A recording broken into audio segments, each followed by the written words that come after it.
So I wasted gas for no reason. Wow. That's my story. That was I'll give that one a 5.5. Oh my god. You hater.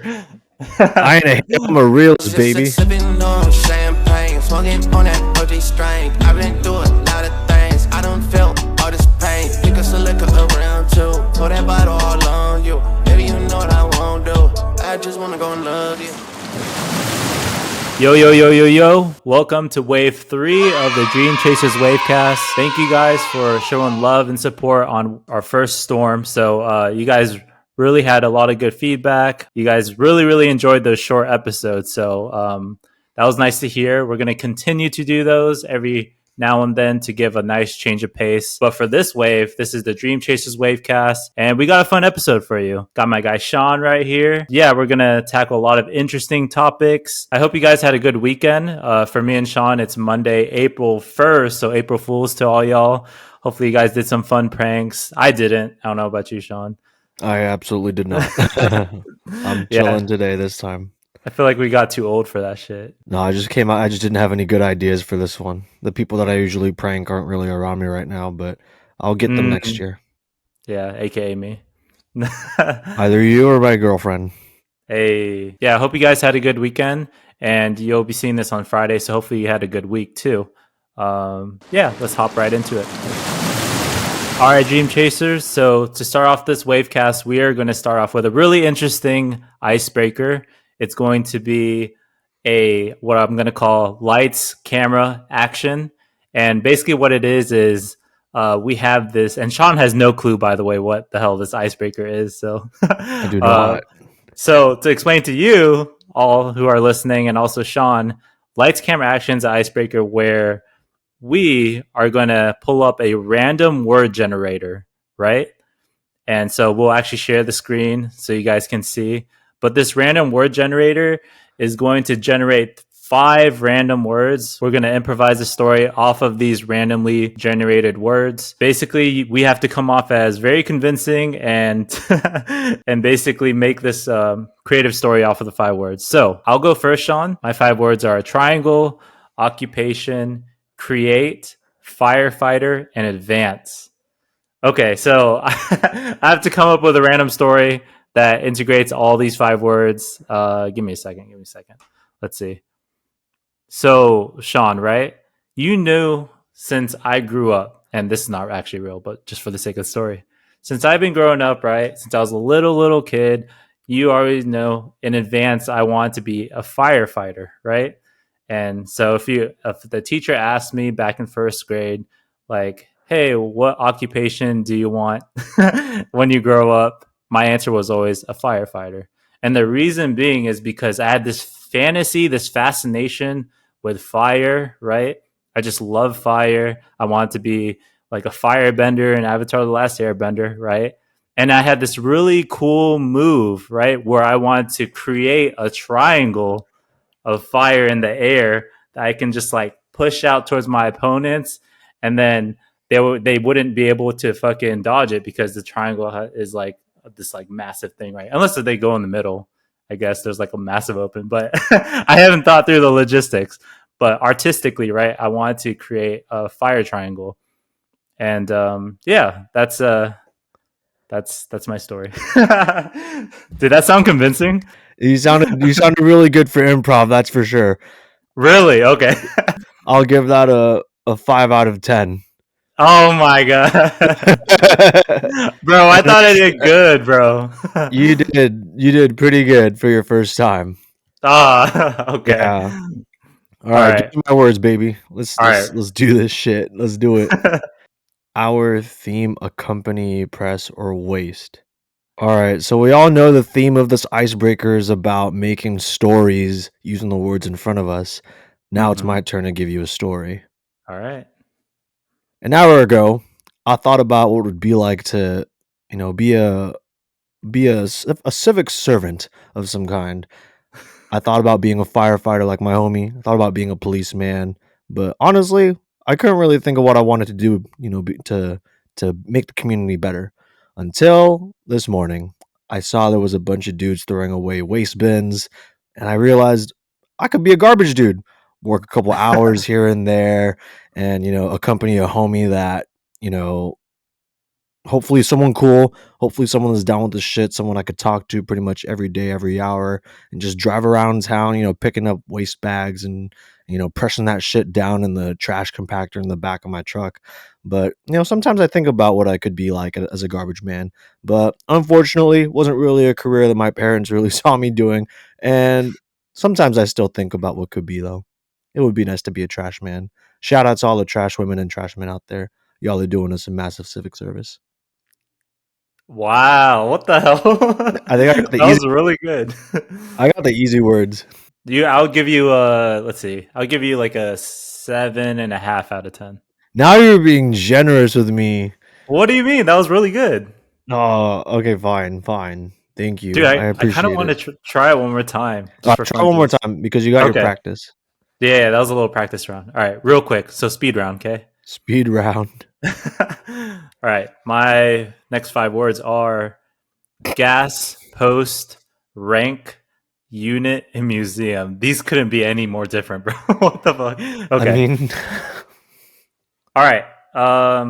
speed round? Sean, speed round. I'm gonna just go, right? I'm gonna just go.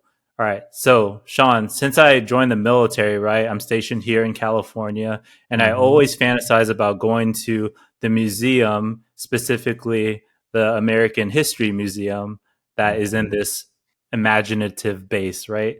And on my way there, I realized that I was damn near empty with my gas tank, right? So are you counting right now? I'm counting. Otherwise, I'm going to lose track.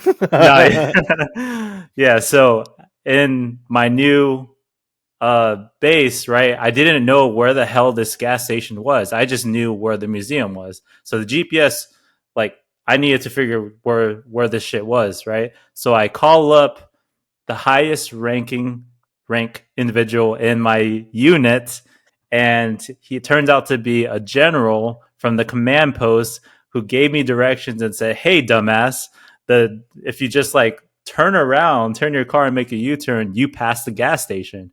And I embarrassingly was like, "Oh shit, sorry, sir. Like, let me go to the gas station. My fault. I'm sorry.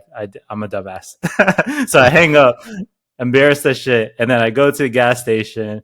I fill up my car, and I finally have enough gas to go to the American History Museum, right? And so when I pull up, I'm like, "What the hell? Why is the parking lot, one, it's empty, and two, it's like it looks like there's like no signs of life." So I walk up to the door of the museum and I tug on that shit, and like, "Oh shit, bro, I made this trip out here. I didn't even realize the museum's closed." Wow. So I wasted gas for no reason. Wow. That's my story. That was, I'll give that one a 5.5. Oh my God. You hater. I ain't a hater, I'm a realist, baby. Yeah, that was a great icebreaker, Christian. So the main topic for today for our wave number 3, because our last episode was Storm 1, is all about love in the air. It's all about feeling. It's all about finding the next person in your life. We are talking today, Christian, about relationships and dating. Now, as we define dating here on the Dreamchaserz Wavecast, we define dating as any phase in which you're at with someone before marriage. That can be from a spectrum of cuddle and fuck buddies to seeing each other to in a long-term relationship. So there's a spectrum right there. So in the topic of relationships and dating, Christian and I want to have a discussion about the types of dates we've had in the past. What was our best date we've had, the worst. Now, we define a date as a 1 to 3 day period in which you and the other person agree to hang out one-on-one romantically. So no group dates, no just hang out as friends before you guys became a thing, unless that's a part of your lore. Let you guys figure that out. So, Christian, to start us off, but what was the worst subjectively date you've ever been on? It's not bad per se. It just like was awkward, and I have a reason. So this worst date, I guess, is coming from my freshman year of college. But yeah, it was like little freshman Christian, right? Straight from high school. At that time, I had no dating experience. I didn't date until college. Um, so kind of a late bloomer in that department. But I had the balls at least to ask this like one girl, and she was, I would say, you would qualify her as like kind of Miss Popular, yeah. Yeah, that would be a good. Yeah, she knew a lot of people. I basically approached her and like asked her out on a date. Luckily, she said yeah. We had a dinner date and we were like just talking about, I don't know, school, college stuff. And I remember one moment in particular. I like asked her during the date. I was like, I confessed my feelings, right? It's like, hey, I like you in like the awkwardest way. Just like little 2015 Christian, just like, hey, I like you. Like, what do you think about me? Type shit. And then she was like, oh, really? But she was flattered, but she was like, I'm not like looking to date right now or something like that, right? I took it and I was like, deep down, I was like sad as shit. I was like, my first rejection, right? And I remember after that sushi date, I was like walking home or walking back to my dorm, and I was like, pretty sure I was texting you, Sean, or I like called you or something. I was like, bro, the date went terrible. I was like, I feel down bad as shit, bro. She was like leagues above me, in my opinion. So yeah, it was an interesting experience, but I feel like that moment just gave me the confidence to just, hey, shoot or shoot. Hey, we got LeBron right here. Shoot or shoot. We play the long game, and it's okay. Rejection's okay. It happens. I think I experienced the worst early on to experience the best later, which I probably wouldn't have experienced had I not experienced that like worst moment. That's but yeah, that's my worst dating experience. It wasn't really bad. But yeah, Sean, what was your worst experience? For my worst story, it also wasn't like objectively bad, but it was one of the most awkward moments that I've ever had. It was like the springtime of 2019. I was just on Tinder, just swiping left and right appropriately. Now, the person that I matched with is someone that I was in a student organization with back in college. I know exactly what you're talking about. Yeah, and I was like, "Hey, man, shoot or shoot." And so we matched. She hit me up first, and I was like, "Oh my god, you're on this app? All right, let's run it." And then let's run it. That's what you said. No, I didn't know. I was like, let's run it. I never really went on dates before 2019. I got into a long-term relationship in 2016, and I was on the heels of the end of that one. So after that, I was just like, fuck it. I got a fresh cut. I started doing hella cardio, and I lost like 20 pounds within like a span of 3 months. And I was like, let's make shit happen. But anyway, back to spring 2019. It's probably like May. We end up going on this date. We go on a date to Cheesecake Factory. We meet there. Neither of us have cars, so I think I get there first. I bus there. We get in, or like we both meet there, and we hug. But in the back of my mind, I'm like, this is wild. And I think because that thought in the back of my head was there, this is wild. Like, what the hell is going on? I think that set the tone for how I interacted with her. And I think she could see that a little bit. And so, really, honestly, yeah, we walked in, we got a table, and I was just talking with her. And at first, I was pretty awkward because I was like just asking the most mundane questions. It was just like, what are you even doing on Tinder? Like, I'm sure you got somebody in the wings, like you like some shit like that. And in my head, I was like, man, I got no game whatsoever. And then like she was like answering me and everything. But I was honestly like the one that asked a lot more questions. She was relatively quiet. I think because number one, it was my first date since like leaving a long-term relationship. The second thing to keep in mind is like this person's shy and I'm like a more natural talker. I think we both had an expectation that the other person would talk more. There were like some pauses where I'm like, so is she gonna reciprocate and bring something else up, or do I gotta keep shooting shots till I blank out? And so eventually I we both like started talking about like random stuff. Like it wasn't even much of a date anymore as much as it was to get to know each other. And so that tanked horribly because I could have done way more to like spice her up or like and get her, but eventually it transitioned from like date to just like a hangout. And that stung me for a little bit because I was like, man, what can I do better to make sure like the fire stays lit instead of like getting into like the friend zone. And so the rest of that is pretty solid, holistically, but in terms of dating, I know what I got to do next time. Yeah. And so I carry that on to my best dates, which are to come. You know, it's funny. Both of our worst dating experiences came at the heels of like our inexperience, because like mine was like kind of my first date ever, and then yours was your first date after like a long-term relationship. So it looks like the common theme is, hey, shooters shoot. And a lot of the worst dates that we're all going to have is on the heels of an experience. But the more experience we get, the better things get. Yeah, And keep so, shooting, guys. Keep shooting, because then you're going to get the best dates ever, just like what Christian and I are going to talk about in the coming minutes. Ooh. So, as we wanted to talk about, we already talked about our worst dates, and now we're going to talk about the other side of the spectrum, our best dates. For the best date that I've ever had, this is a pretty easy one for me to come up with. It's relatively recent. It's almost 2 years ago. Wait, that's not recent. But it's the one that stuck out to me the most. Okay. So my current partner and I, she and I have been together for 4.5 years. Hey, we've been through so many ups, a couple downs, but we've always triumphed through pretty much anything and everything that the world's thrown at us.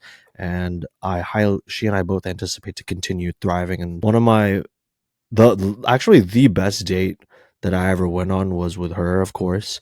But it was when she and I took a road trip to Vancouver, up in Canada. So in Vancouver, British Columbia, we took a 3-day road trip. It was like Friday 12 p.m. to like Sunday 8 p.m. We drove from Seattle to Vancouver. It was like a 3.5-hour drive. We drove in my little red car. Rest in peace, Nissan Versa. You will be missed. But we drove my red car, had a 3-hour drive on a Friday, and it was so beautiful. It was like July, and so sun was out. It was like 70 degrees Fahrenheit all throughout the weekend, and we basically went on, a 3-day date just all throughout Vancouver. We rented a hotel together. It was next to like a train, so we trained to the city, and city it only took us like 40 minutes to train from the hotel casino to Vancouver itself.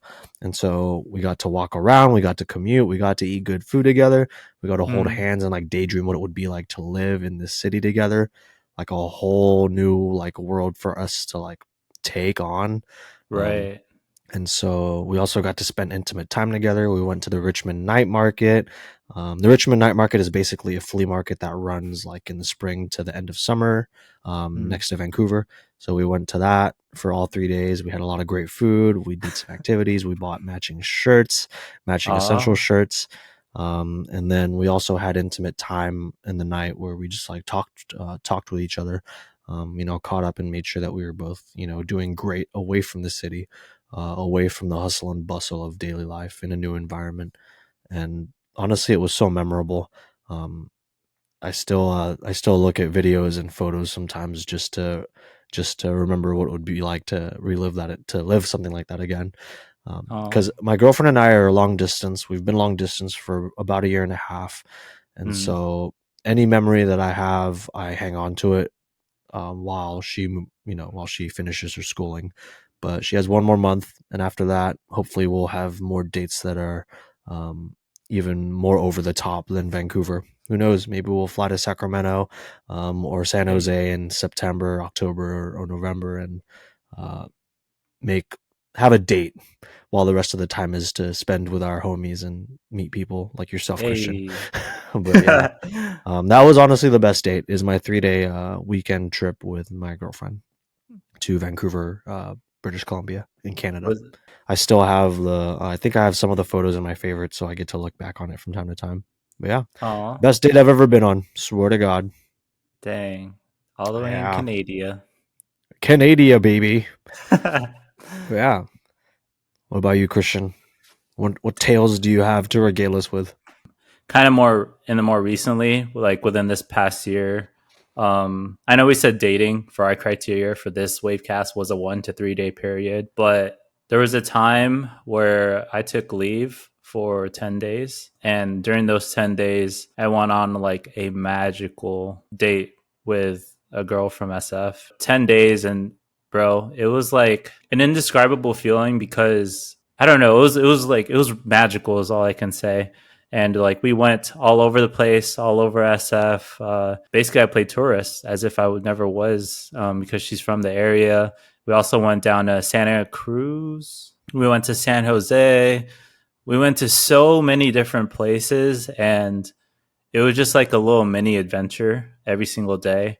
And even for the little 1 to 2 days where we stayed inside and just like, maybe didn't go out, that was like a mini adventure in and of itself. Like when you can stay indoors with someone, but indoors still feels like you're going outdoors because it's like an experience that, you haven't had yet. I don't know. It was like gratifying. And I just felt like in that 10 days, I learned probably the most I ever did about dating. I learned probably the most I ever did about myself.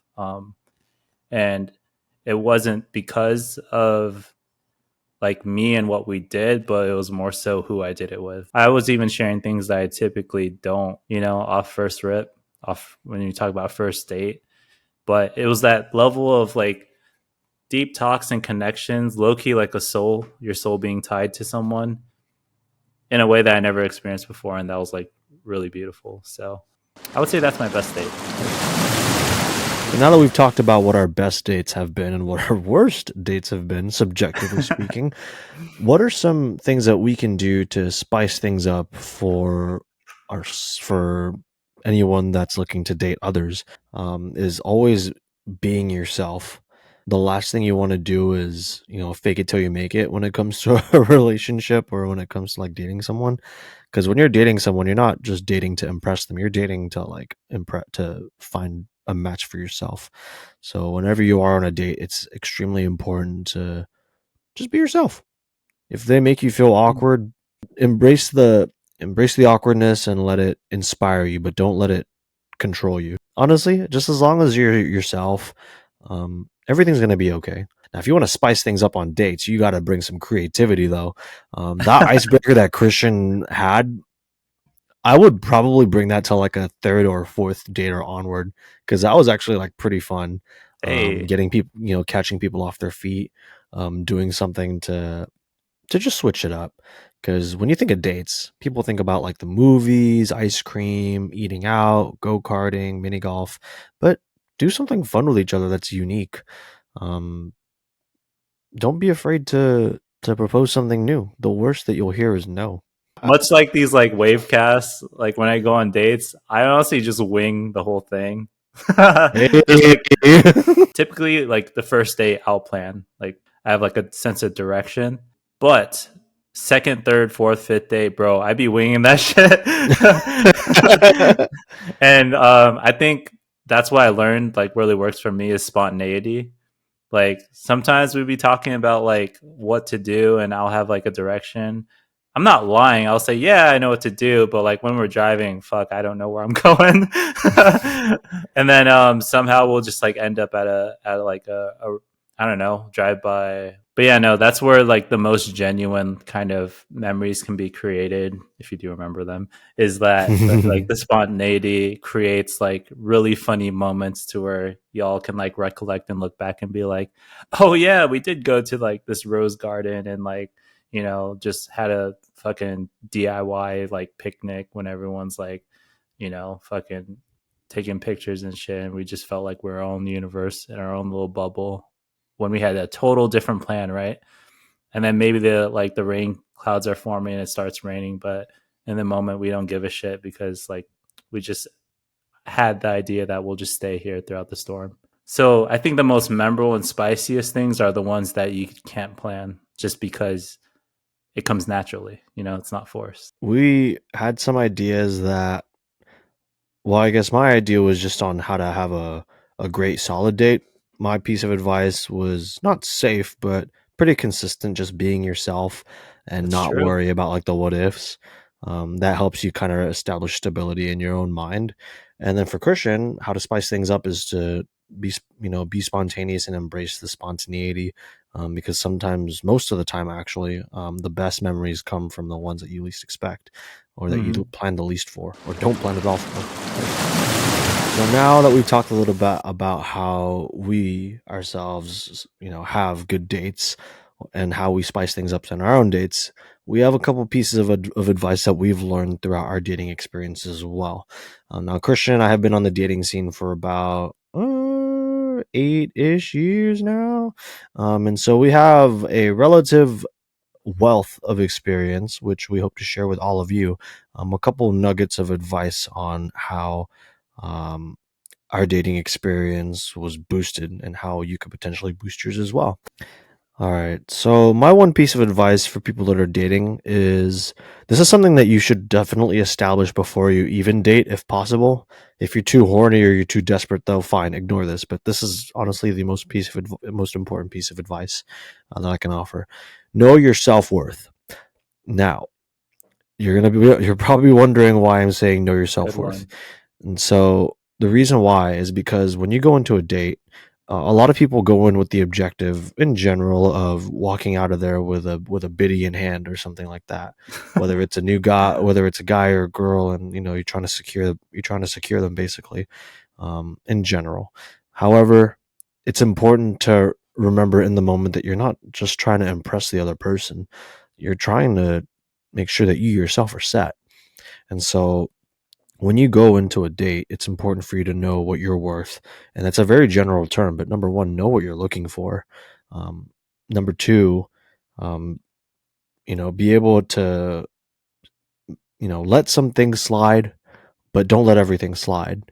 So if there are some things that are kind of like if you notice some things while you're dating with a specific person, don't just, push it under the rug, because then you're just setting yourself up for like future failure if you just let things slide. And number three, just have some expectations for yourself. There's nothing wrong with having like a minimum set of standards, because then that just means you're setting yourself up for future success. And there's always going to be someone out there. And I know it's easy for, the fellas out there that may be living in a place where, there aren't that many people that they're attracted to. Maybe everyone's taken, but the reality is there's at least 3 billion other people in the world that are out there for the taking. Not literally, of course, but you could woo them, you could win them. There's nothing wrong with being patient and having standards and knowing who you yourself are before you go into a relationship. Some little gems that I unearthed while dating were kind of the biggest one for me, and Sean has known this, and a lot of my friends too. I've kind of told them how kind of this lesson I uncovered for myself, which is not falling in love with the book's cover. And what I mean by that is it's deeper than it sounds, but essentially for myself, I realized dating, I used to fall in love with these like kind of first impressions, or the perfectness of someone, right? Of a first date. The reviews on a book cover. Yeah, bro. Yeah. What are the reviews saying? Like that usually meant a lot to me. And I weighted that very heavily. And I realized as I'm dating is I really don't care for that. I don't care what your reviews are. I don't care whether it's good or bad, I'm not trying to fall in love with your book cover. I'm trying to fall in love with, the words in between the cover and the story, your character arc, and kind of the exposition, the rising action, the falling action, climax, all of these literary terms, right? Because to me, that's more important than what a book cover can ever say. And that's kind of an approach I've been taking to dating. I'm an open book, and I am very honest. That's another lesson too that kind of ties in with this, is honesty and transparency. The amount of times that I dated someone and they complimented how safe and welcoming that they felt from me based off of just me being transparent or honest with like my intentions with dating. That's another lesson. When you're dating, say your intentions and don't fucking lie. Hey, to all those guys out there, let me talk to you real quick. Don't be respectful, one, because you were raised better than that. But also, two, like say your intent and meaning when you're dating, so you don't waste these girls' times. That's what I do. And what hurts me the most is like when I'm dating girls and they say like, oh, damn, like thank you for just like telling me this or blah blah blah. Like, and I'm like, what's there to thank me about? Like, this is just me being honest. But they've been screwed over 10 other times because people out there be like fucking capping their ass off trying to get some ass.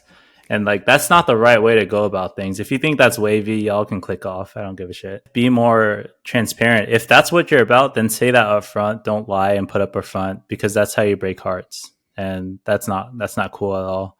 But just be honest, transparent. Because a lot of people are already hurt. You don't want to hurt them more. And even like when I'm in the phase where I'm like dating other girls simultaneously, I'll say that outright. I'll be like, yeah, just so you know, like if they ask, right? And I'll be like, I'm dating you, but I'm also in a space where I'm dating other people, but that doesn't mean like I'm not here presently for us, type of thing. And if they ask questions, I'll be honest. There's no reason to lie, because if they are okay with it, they're like, yeah, it's okay, I'm dating other people. It's like, okay, cool. We're on the same page. We're here just to get to know each other with no expectations of getting any action. Just being honest and transparent. And then, you know, spontaneity. If it leads to something, it does. If it doesn't, that's okay, guys. Honesty and transparency, being meaningful and saying your intentions when you're dating, and then also not falling in love with a book's cover are my 3 lessons that I've learned. Now, hopefully, you all take the pieces of advice that we have to heart as best as possible. Treat the person that you're seeing with respect. Be honest with them. Don't waste anyone's time. That's all you need in order for you to find someone or find people out there. All right, Dream Chasers. So for our weekly recap for the weekly challenge, last week we proposed let's set a strict deadline, adhere to that bedtime, so that way we can give ourselves an adequate amount of space, adequate amount of time for sleep. So really cultivating that sleep hygiene, right? Because we, or at least when I say we, me, I realized that the reason why I failed at the no snooze 1 alarm challenge was because I wasn't addressing this underneath problem of establishing a strict bedtime. So let's recap on how we did. So I'll go first, Sean. My weekly challenge, at least the second weekly challenge that we did for this bedtime challenge, went pretty good. Better than the first one, which is, 1 is good, but also 2, I went from like, let's see, the first challenge, I pretty much like failed every day. But the second challenge, 50% increase. I like was able to stick to my 10 p.m. I adhered to that 50% of the time. So I think that's a win. Like I slept at 10 p.m. last night, and then 2 nights before that too. And we're filming on Monday, so we kind of had a little shorter week for this challenge, by the way. But yeah, I realized with my journey, the nights that I did sleep at 10 p.m., I actually woke up feeling so much more energy, and I felt more rejuvenated. I felt like I didn't need caffeine, which is amazing. Hey, who would have thought? Like me as a caffeine coffee fiend, bro, that was kind of like a different feeling.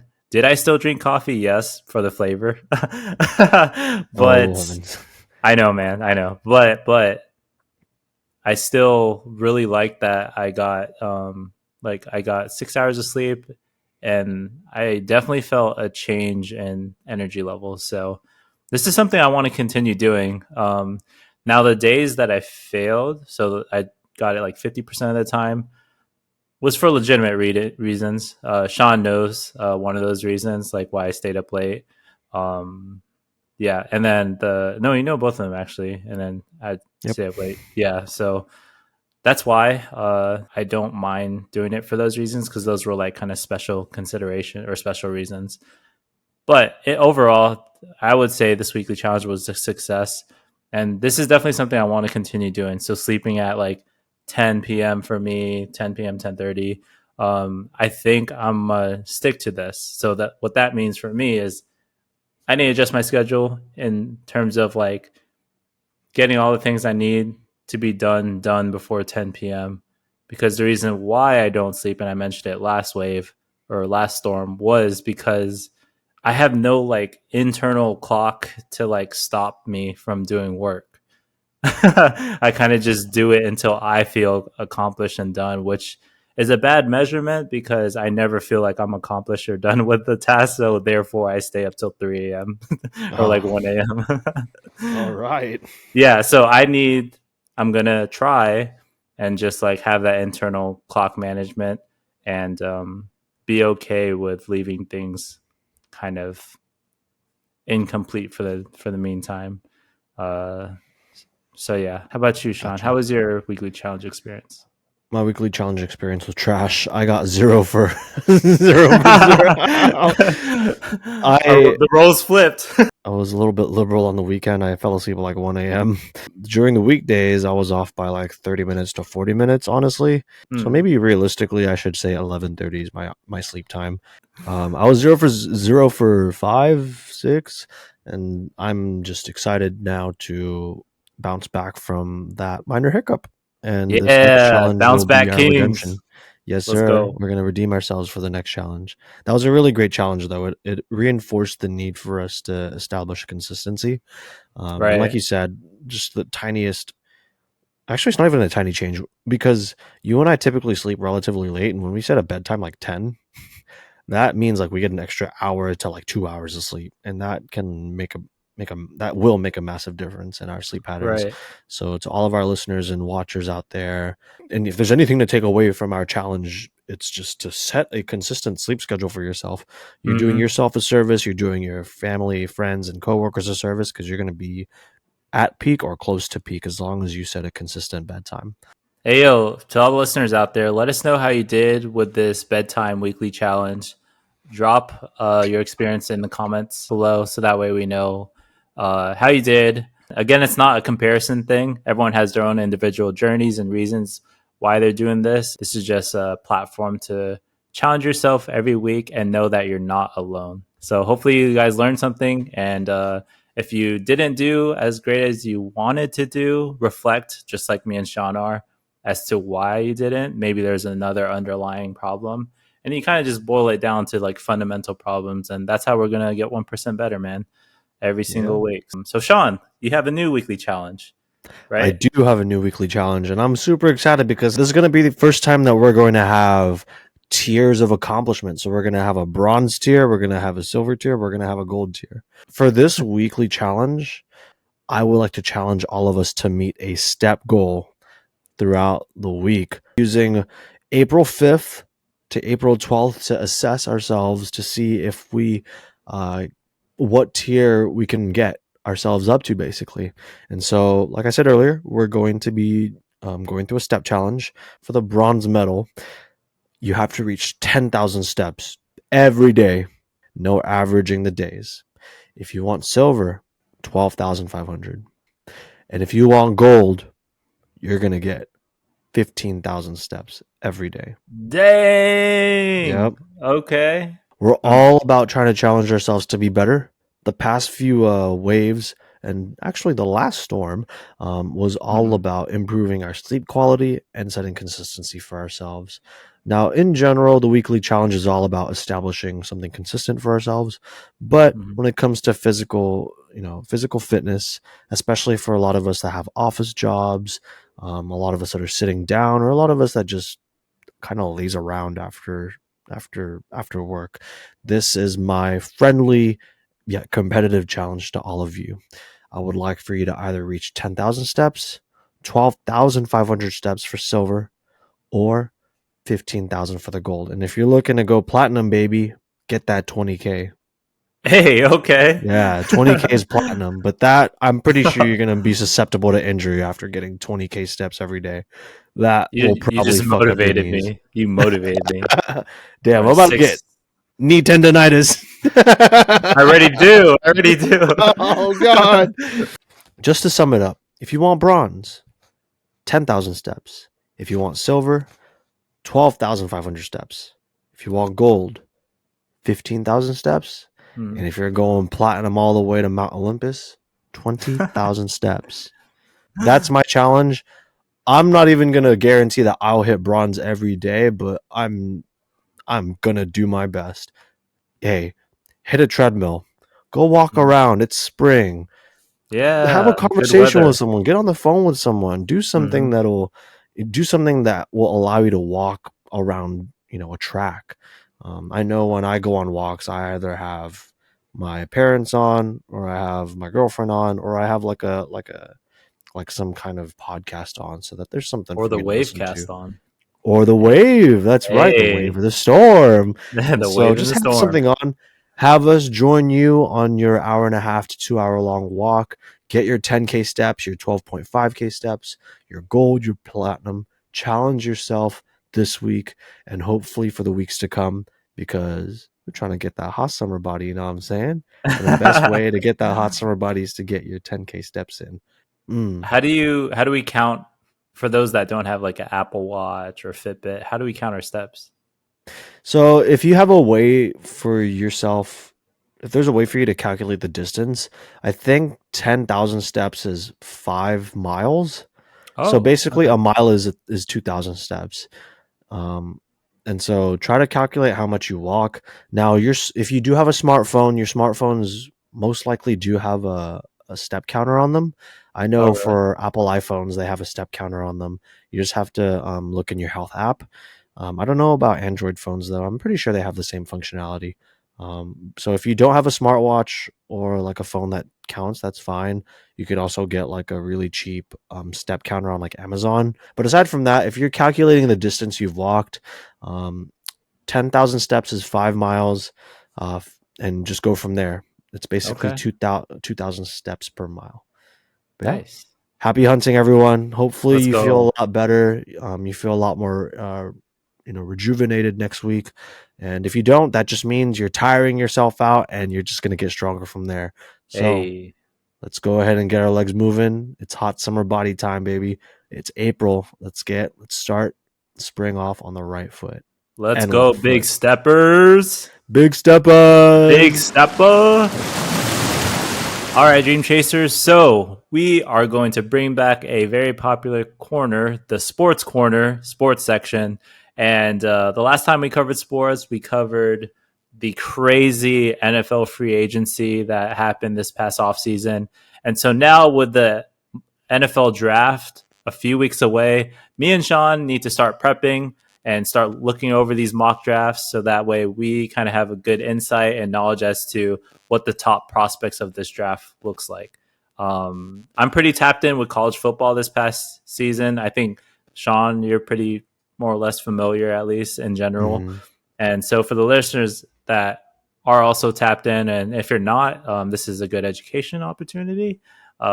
Knowing like what the next generation of NFL rookies is going to look like. So we are going to go over Mel Kiper's 2024 mock draft 2.0.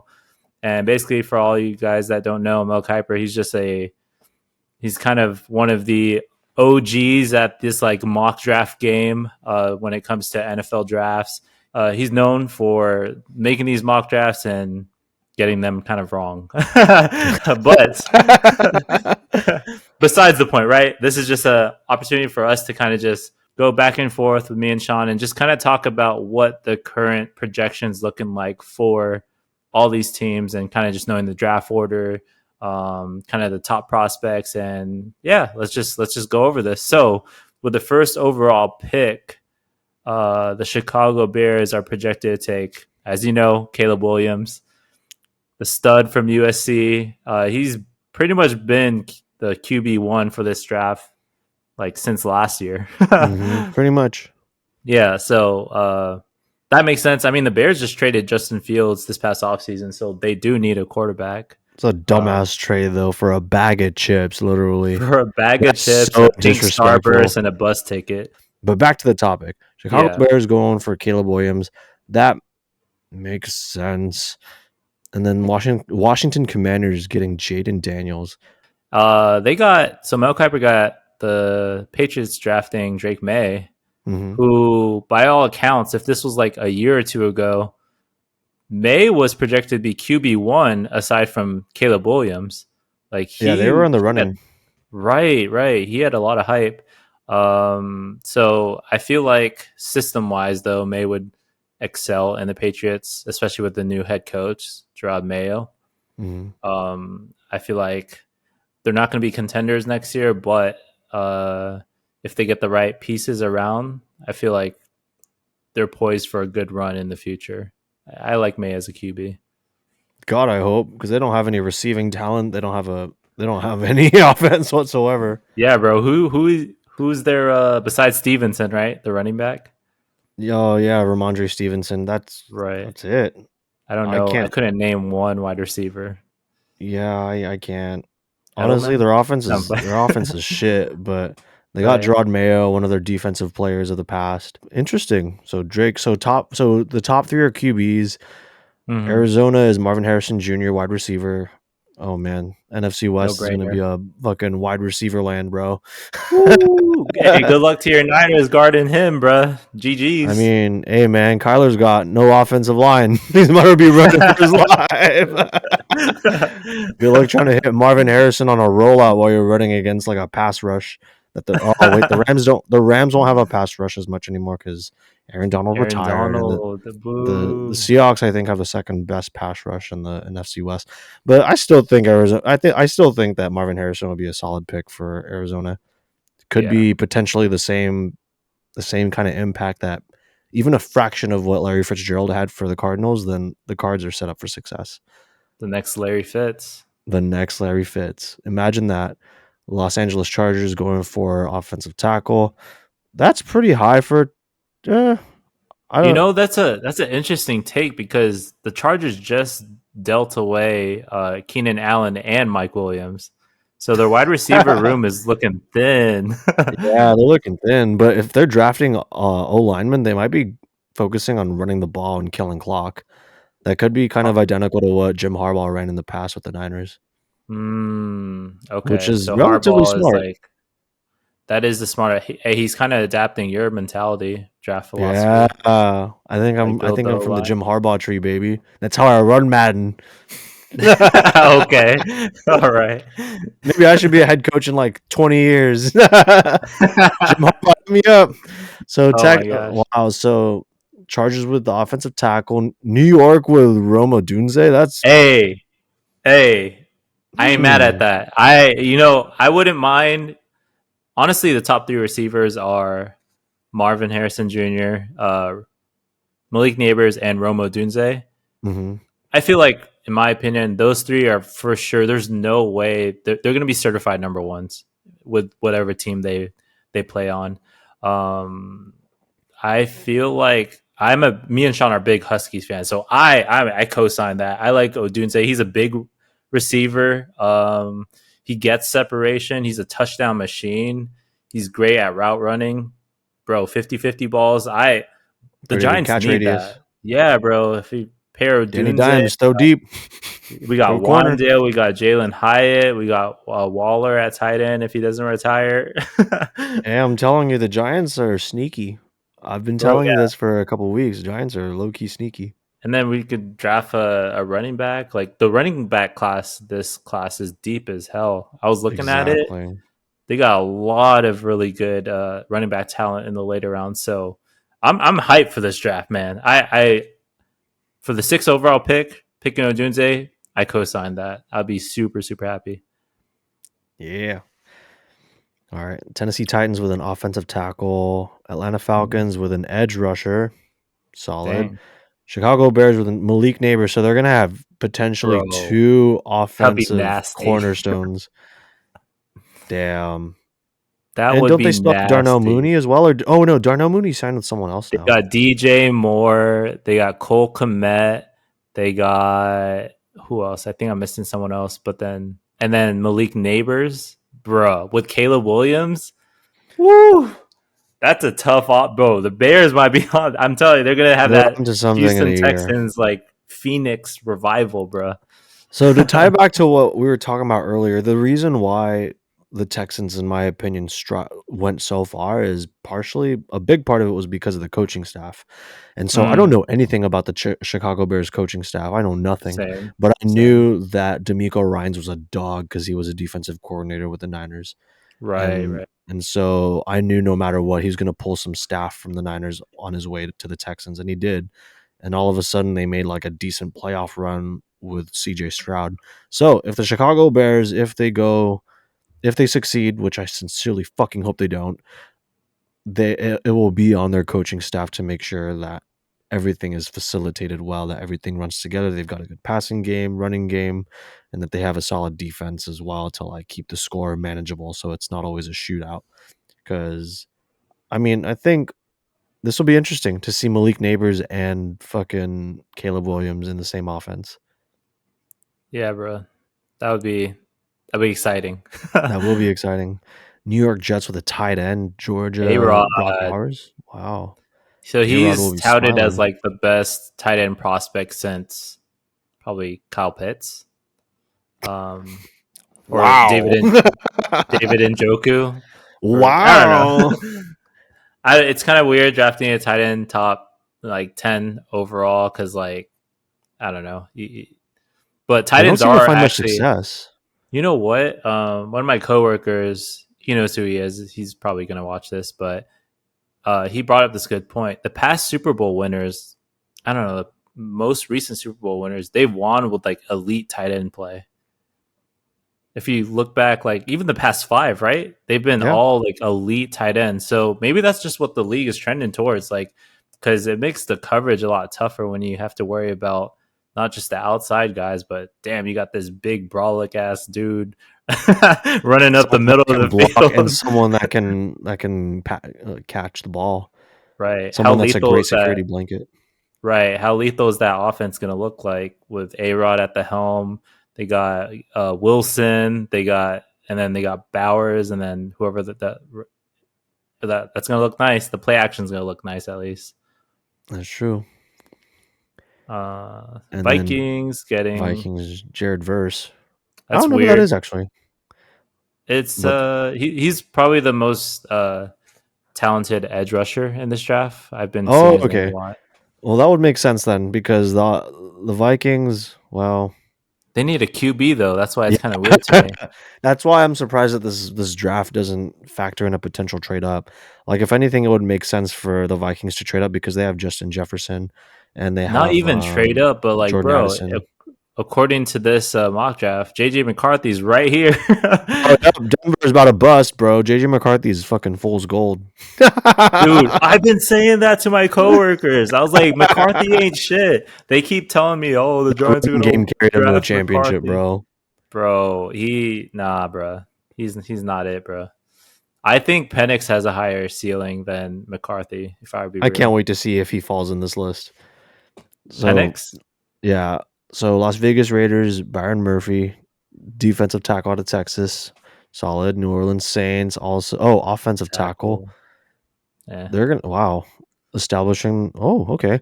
And then Indianapolis Colts, cornerback from Alabama, Seattle Seahawks, guard from Washington. Oh, wow.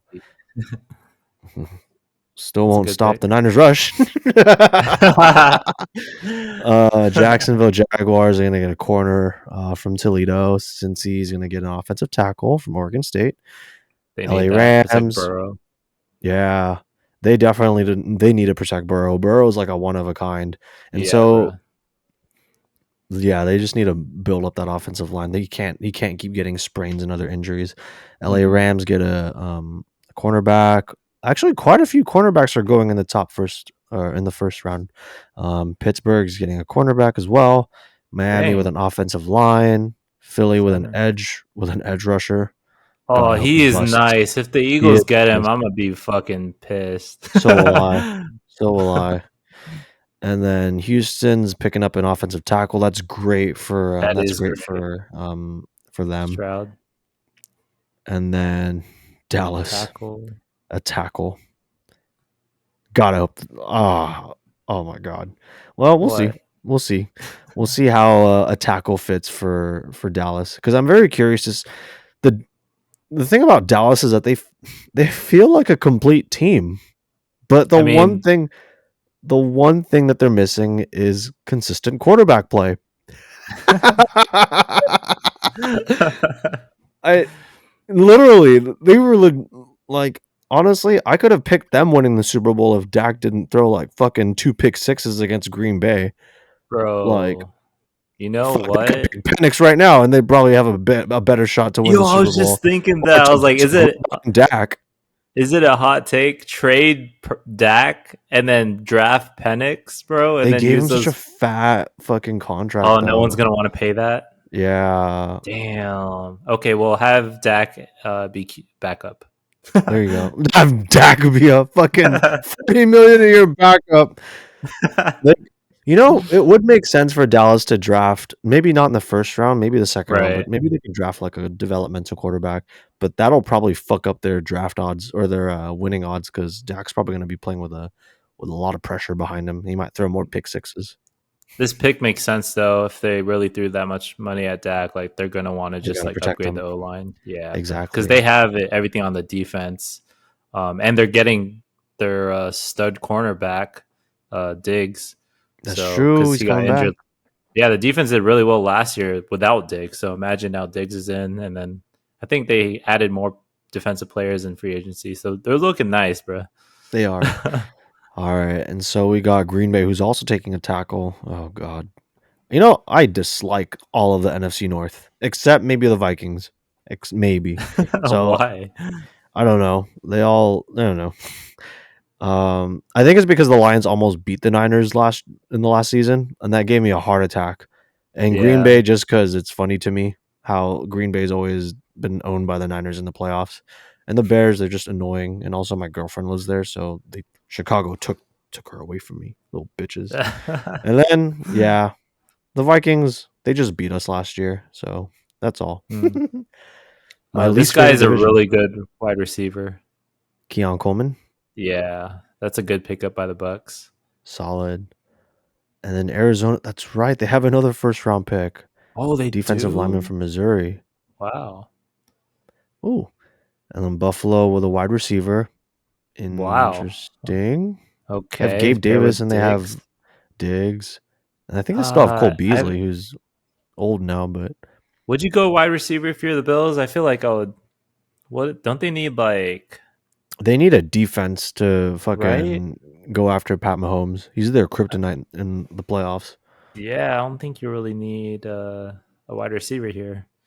But I mean, if it's gonna be a shootout, then I guess. But I don't know. I would prefer to beat the Chiefs on defense.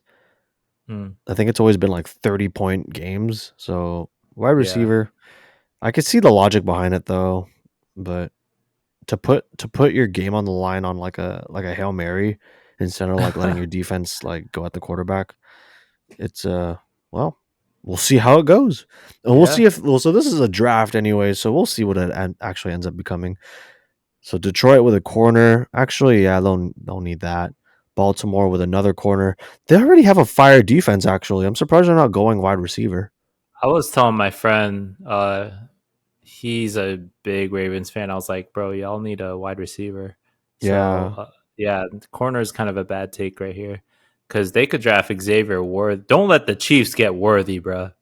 If they get Worthy, I swear to God. Yo, if the Chiefs get Worthy, a defense, they have Rasheed Rice, they have Worthy, and then Kelsey. Oh, with Mahomes, don't let him get Worthy, dude. No, we don't need to see a fucking fourth Super Bowl. They're gonna three-peat, dude. If they get Worthy, we can't. Okay, and then the Niners with an edge rusher, which I don't know how I feel about an edge rusher. I feel like it would help though. I Because you mean, guys lost sure, Chase Young. He's not. What Chase Young's yeah, at but with the Lions? Where'd he go? he went with He's the with. Saints. Oh, he's with the Saints. That's right. Yeah. Um, I don't So yeah, know. you I guess either defensive tackle or edge because we lost Eric Armstead as well to free agency. right. But I guess edge could work.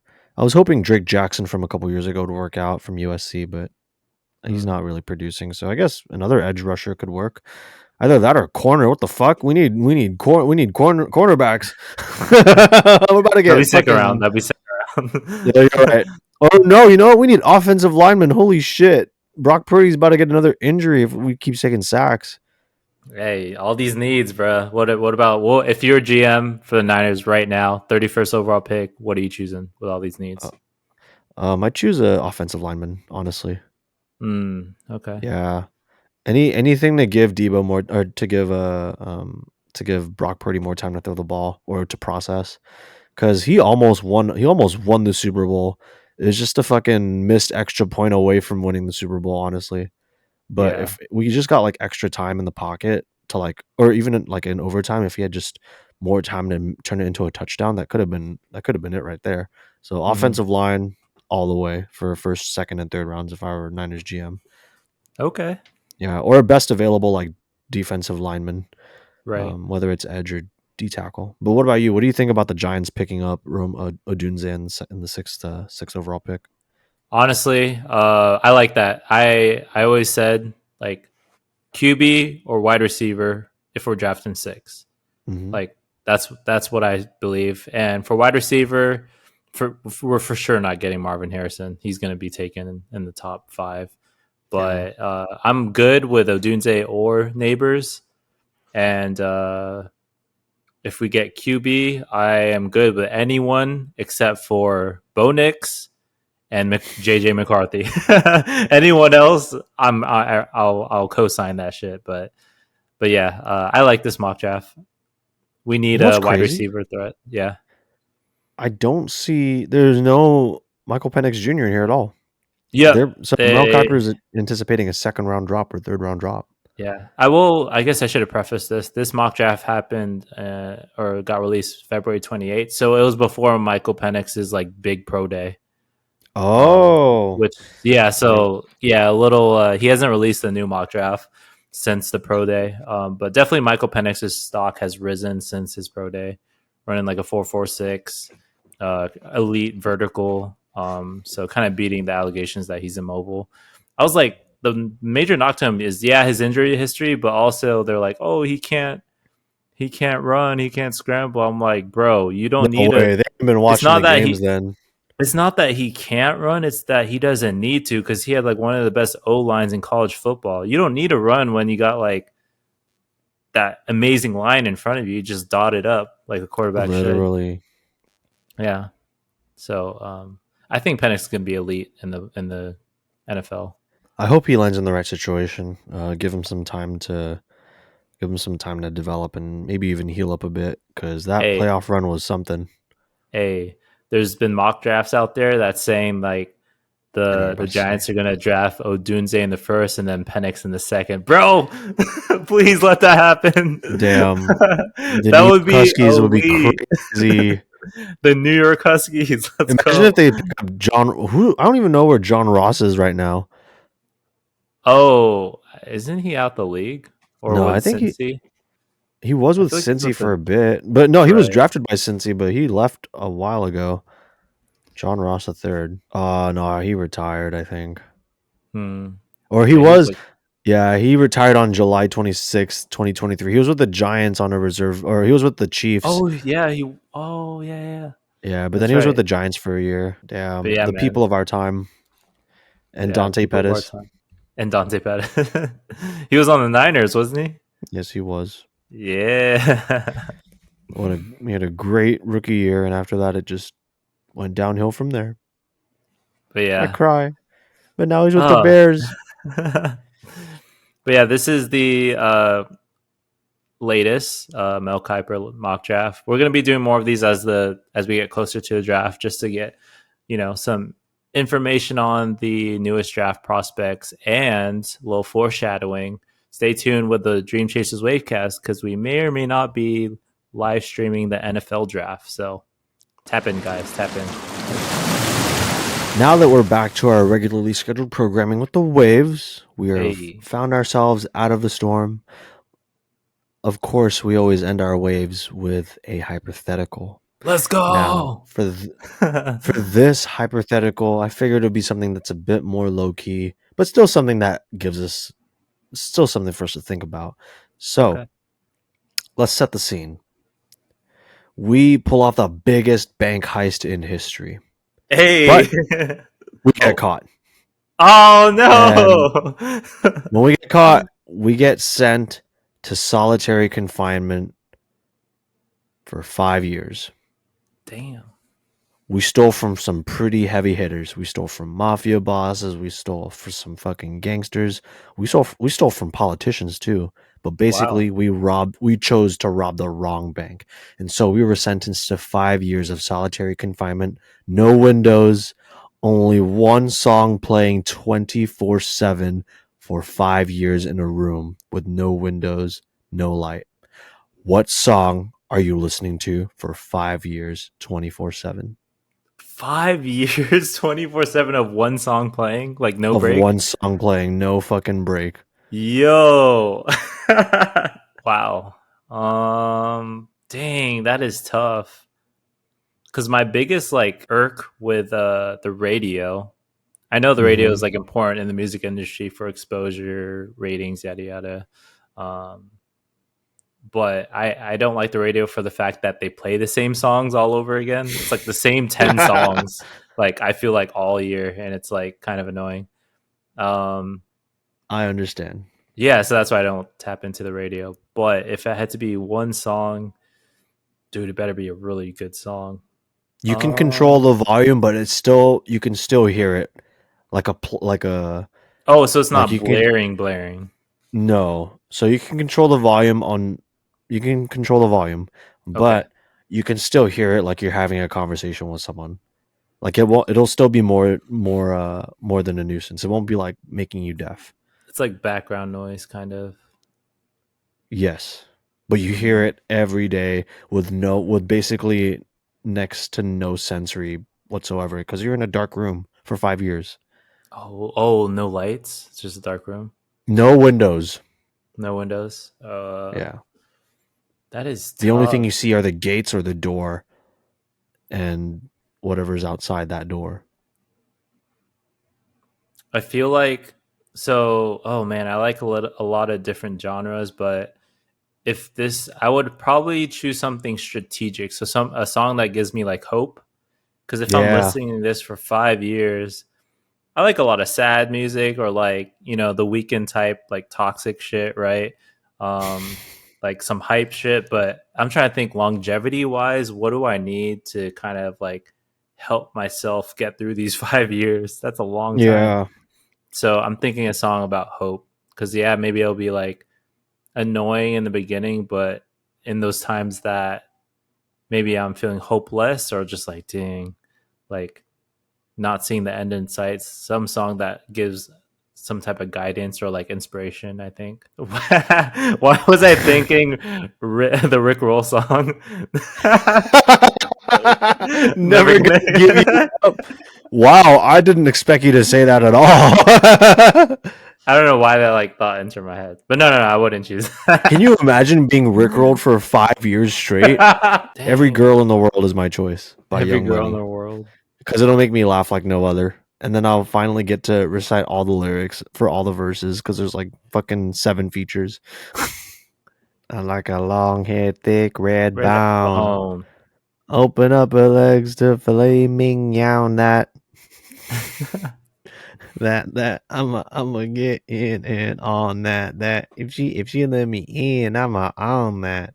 Ultralight Beam would be a solid Ultralight one. Beam. Yeah, I'll play Forever. Really? That's I didn't think about that. That's a great choice. I'll play Forever. You got 4 of the hardest rappers of our generation in there. Yeah, bro. Fuck it. And you can just like daydream about like LeBron James highlights. I think, yeah, I think that shit will inspire me, and especially since I'm repping his jersey, I gotta, Legit. yeah, I gotta play forever. So 5 years of playing forever. Okay, so yours would be forever. Honestly, I'm just gonna pick You every already, girl in the world. yeah, Yeah, I stand by it. bro. I'm gonna go nuts after like a day, but hey, man, it's gonna be a happy nuts. Yeah, you're gonna regret it after like a few hours. Hey, we're not gonna regret it, bro. No matter what No, song we choose, we're about to know that shit. We're about to know the fucking cues. We're about to be able to recite everything from memory. But yeah, just imagine the analysis of trying to get into the rappers of the song we're listening to. Like, what made bro. them write this? So Like many a different long head, thick conversations. red bone. So, for all of our listeners and viewers, if you were to get put in solitary confinement for 5 years and you had to listen to one song on repeat with a volume control, Hmm. within reason, what song would you choose? Put us on, put it in the comments below, and we'll give it a Yeah, listen when we got time, hopefully before the next wave, and we can share a little bit about our thoughts on whether that would be feasible for us or not. But yeah, yeah. thank you everyone for joining us for wave number 3. The last episode that we had was storm number 1, but now we're going back to our regularly scheduled programming. We hope you really enjoyed your time with us. We appreciate all the time you spend with us as well. We love being able to join you virtually, whether you play us in the car, you listen to us, and engage with us, or you just have us on while you're working, Hmm. during school, or at work. Literally, we're here to join you, and to essentially add a little bit more spice to your life, and hopefully give you some nuggets of advice that you can carry on to your personal lives, your dating lives as well. So we talked about quite a bit. We had an interesting icebreaker, an amazing icebreaker that Christian came up with: lights, camera, action. We had our main topic where we talked about our experience in the dating world, and with our current and past relationships. We also talked about our weekend challenge, our weekly challenge from last week, the challenge from this week, and we also talked about our sports corner. We talked about the mock draft and our opinions on that, and we also talked about our hypothetical. So we talked about quite a lot. We hope you enjoyed the ride. We are super thankful for all your support, for all your feedback, and for all of the engagement. We're looking forward to seeing you all and for talking with you all again in the next wave. In the meantime, we're going to go ahead and say adios. Hopefully you enjoy your week, get some steps in, and yeah, that's pretty much it on my end. Christian, do you have any final words you wanted to share with our viewers and listeners? No, I just want to say shout out to y'all one time. Thank you for rocking with us always, always. The love that you guys express it means a lot to us, and I'm just happy that y'all are grinding with us, creatively, at work, personally, or career wise. Like, we're just getting 1% better. We are all dream chasing together, and this is a beautiful moment. So let's keep riding the waves, going through the storms, and I'll see you on the other side next week. Let's go. Sir.